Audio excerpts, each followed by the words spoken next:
Que a graça de Deus esteja com você. Que o Deus vivo e santo abençoe você e a sua família. O evangelho de hoje é Mateus capítulo 13, de 10 a 17. Naquele tempo os discípulos aproximaram-se e disseram a Jesus: Por que tu falas ao povo em parábolas? Jesus então respondeu: Porque a vós foi dado o conhecimento dos mistérios do reino dos céus, mas a eles não é dado. Pois à pessoa que tem será dado ainda mais, e terá em abundância, mas à pessoa que não tem será tirado até o pouco que tem.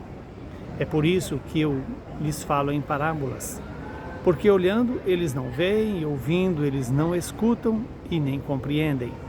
Deste modo se cumpre neles a profecia de Isaías: havereis de ouvir sem nada entender, havereis de olhar sem nada ver. Porque o coração deste povo se tornou insensível. Eles ouviram com má vontade e fecharam os seus olhos, para não ver com os olhos, nem ouvir com os ouvidos, nem compreender com o coração, de modo que se convertam e eu os cure. Felizes sois vós, porque vossos olhos veem e os vossos ouvidos ouvem. Em verdade eu vos digo, muitos profetas e justos desejaram ver o que vedes e não viram, desejaram ouvir o que ouvis e não ouviram. Palavra da salvação. Glória a vós, Senhor. Louvado seja Deus por esta palavra que vem para restaurar em nós a imagem e semelhança de Jesus, ou seja, gerar em nós a fé, fortalecer em nós a esperança, capacitar-nos para amar. Quando Jesus é questionado pelos discípulos por que ele falava em parábola. Na verdade, Jesus está exatamente fazendo presente aquilo que o profeta Isaías anunciou.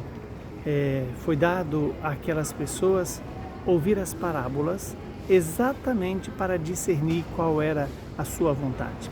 A parábola, sendo uma linguagem simples, que usa das realidades da vida para iluminar a própria vida, também traz para nós a exigência da humildade e da simplicidade.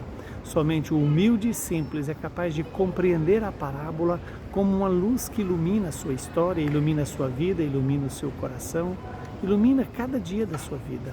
E quando Jesus chama a atenção quando ele prega em parábola, as pessoas que ouvem não compreendem, não é porque Jesus não quer que elas compreendam. A dureza do coração é que faz com que as pessoas não entendam e não acolham a palavra do Senhor.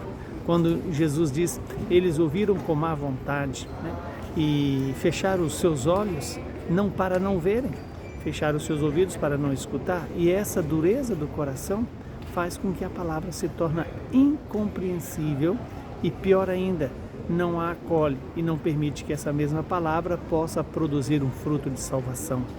Que Deus nos dê a graça da simplicidade e da humildade para, escutando a palavra, permitamos que essa palavra ilumine a nossa história, faça com que a minha e a sua vida seja conduzida na direção da eternidade. E quando Jesus diz que muitos justos e profetas desejaram ouvir o que ouvimos, desejaram ver o que vimos. E o que ouvimos é o Verbo encarnado. E esse Verbo encarnado é também a palavra que pode gerar em mim e em você um ser novo, uma vida nova, um coração novo. Ouvir segundo o coração de Deus. Ouvir a palavra de Deus e ver aquilo que Deus tem para nos anunciar. Que o Deus Todo-Poderoso nos abençoe, nos santifique e nos faça perseverar na escuta da palavra que ilumina e que santifica. Em nome do Pai, do Filho e do Espírito Santo. Saúde, paz e perseverança para você na fé, na esperança e no amor de Deus.